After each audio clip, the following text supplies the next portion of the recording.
What's up, YouTube? Welcome to Tim's School of Fish. Class is in session. I'm gonna feed the honey gourami fry and the sparkling gourami fry, and also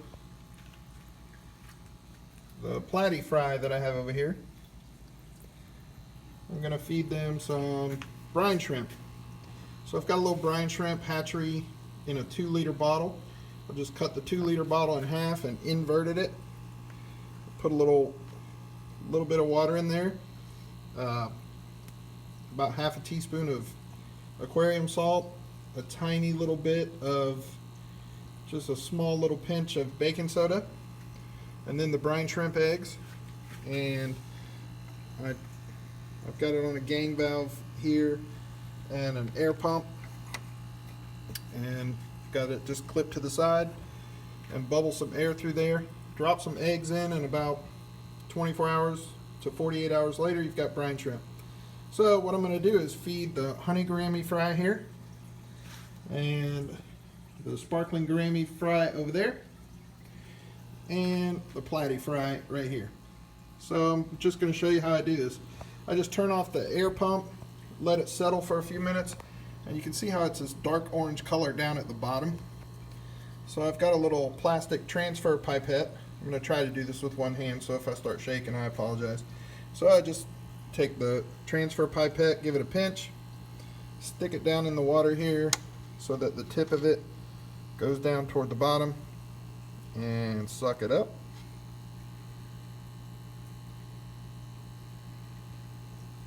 And I got some eggs in there, so I'm going to put those back in there. You don't want to stick the tip all the way to the bottom. So I'll just suck them up. And then you can see that is full of brine shrimp. And they're in there moving around. I don't know if you can see this on video. I'll try. You see them in there dancing around? All those brine shrimp. And what I do, you'll see a little green color here at the top. After they've hatched, about a day after they've hatched, I take a little bit of spirulina powder and put in there for the brine shrimp to feed on. And the brine shrimp will gut load on that spirulina powder, and it just adds nutritional value. You know, brine shrimp is great fry food, but it's really not very high in nutrition. So what I do is just add a little spirulina powder to my brine shrimp for them to feed on. And it also gives some more nutritional value to the brine shrimp itself for when I feed them to the fish. So I'm going to take this transfer pipette over here to the sink. Got a little brine shrimp net, and I'll just squirt it down in there like that. Let it drain. Sort of shake that and wipe it off to get any residual salt off. Oops, sorry. Trying to do this one-handed. Then I will take some water from the tank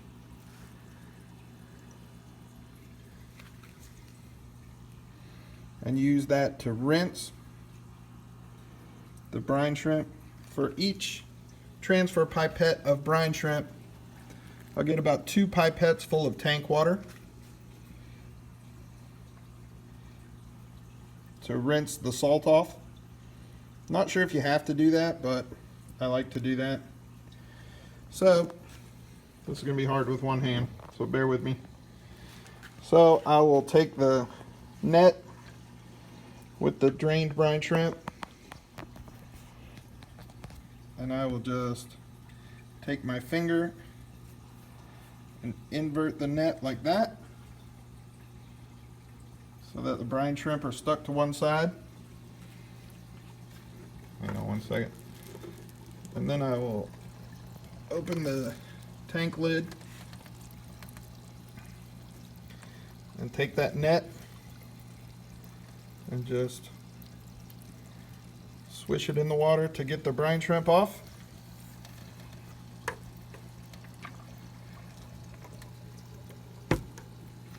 Close the lid back, and there you go.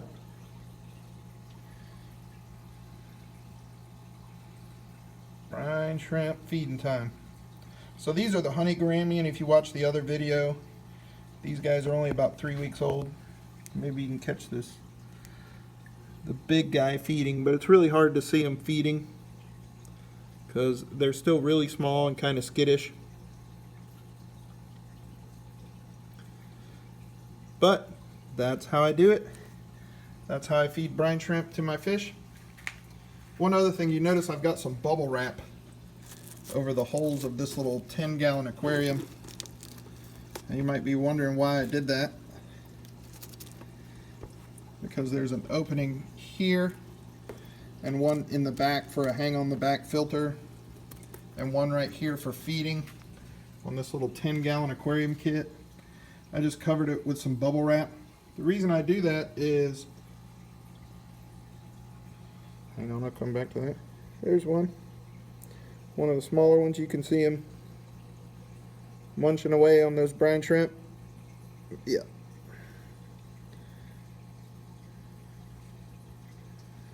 So the reason I put the bubble wrap on the top is because honey gourami are labyrinth fish, just like betta fish. And when they're young, when they take their first breath of air from the surface of the water, that air above the surface of the water needs to be humid.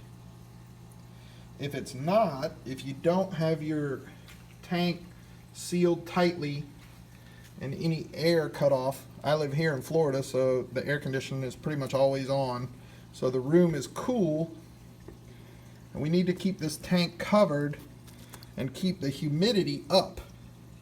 We need this surface air above the level of the water to be high in humidity, so that when those gourami are developing and they take their first few breaths of air, they need that air to be nice and humid and moist for their labyrinth organ to develop properly. If it's not, if you're trying to raise labyrinth fish, if you have fry of labyrinth fish in an open aquarium, what will happen when they take their first few breaths, if the air is cooler than the water and it's not humid, that labyrinth organ will not develop properly, and ultimately those fish will die. So if you were wondering what's up with the bubble wrap, that's what it is. It's to keep the humidity up in that air inside the tank. And you can see that there's some condensation on the underside of that bubble wrap. See that condensation? Nice and humid in there. The air is humid above the surface of the water, and that's exactly what I want, at least for now, until these guys become mature. So there you go. That's how I feed brine shrimp to the fry. I'm gonna put the camera down and go ahead and give some brine shrimp to the sparkling gourami fry and also the platy fry. That's it, guys. Thanks for watching. Class is dismissed.